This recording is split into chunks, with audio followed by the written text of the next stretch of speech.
All right, Big John here. I've got the Pedersoli New Jersey style assault rifle, and it's a version of the Brown Bess.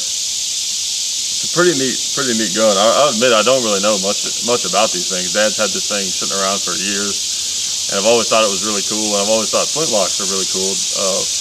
Mainly because that was a gun for so long. There was people that were born in a world where flintlocks were king, and they died of old age in a world where flintlocks were king, and a whole other generation came around and they were still king. So it's almost hard to imagine that now because of how fast technology moves. But also, before I get started and shoot this thing, I want to remind you of the sponsor, SDI. Check them out at sdi.edu. And also we have a new sponsor, Ballistol. And I'm going to start putting some information at the end of the video about the sponsors. So I'll remind you at the first, and then if you want to continue on and learn more about them, just check out the end of the video. But yeah, I'm going to shoot this thing and probably not hit anything with it because the delay is so significant.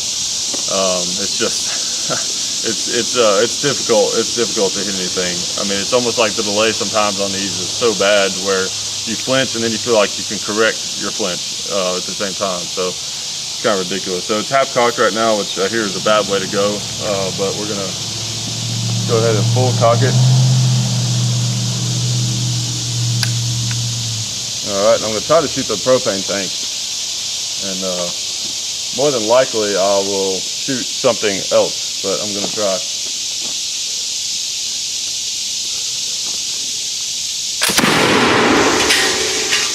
Okay, I have no idea how I hit that because I flinched horribly, but I hit it, so smells good. Something neat about these things. I don't know, there's something really cool. I've always wanted to get a flintlock pistol at some point. I always thought that would be neat. I'm sure they're not fun to load, but the flintlock action is just really cool. It just really is. So much history with it. Of course, the Revolutionary War comes to mind first for a lot of us Americans. And that was an interesting time in our history, obviously. And another thing too about the flintlock design is it's a lot of the reason for the tactics that you saw in the Revolutionary War, because a lot of these, now there were obviously rifles, flintlocks around that time, but the battle rifles were smoothbore, so you almost had to get kind of close to be able to hit anything with those.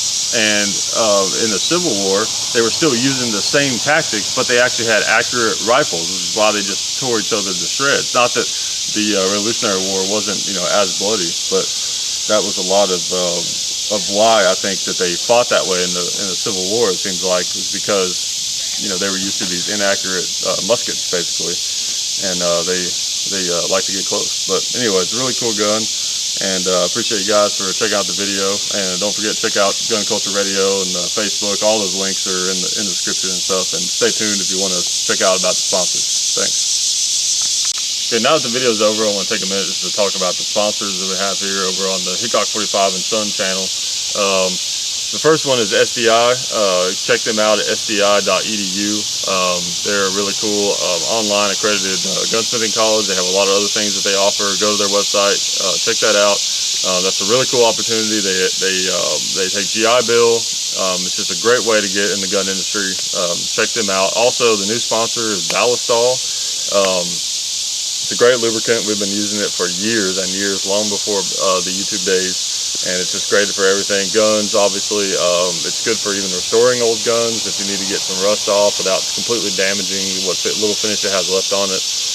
It's good in the interior of your car. It's good on wood. It's good on leather. It's just good all-around lubricant. Check them out, ballistol.com. And as always, I appreciate you guys supporting the sponsors. If it's something that makes sense for you, because this project isn't free, and we appreciate all of their support. Also, check out Facebook, and Gun Culture Radio is on iTunes, and we'll talk to you guys later.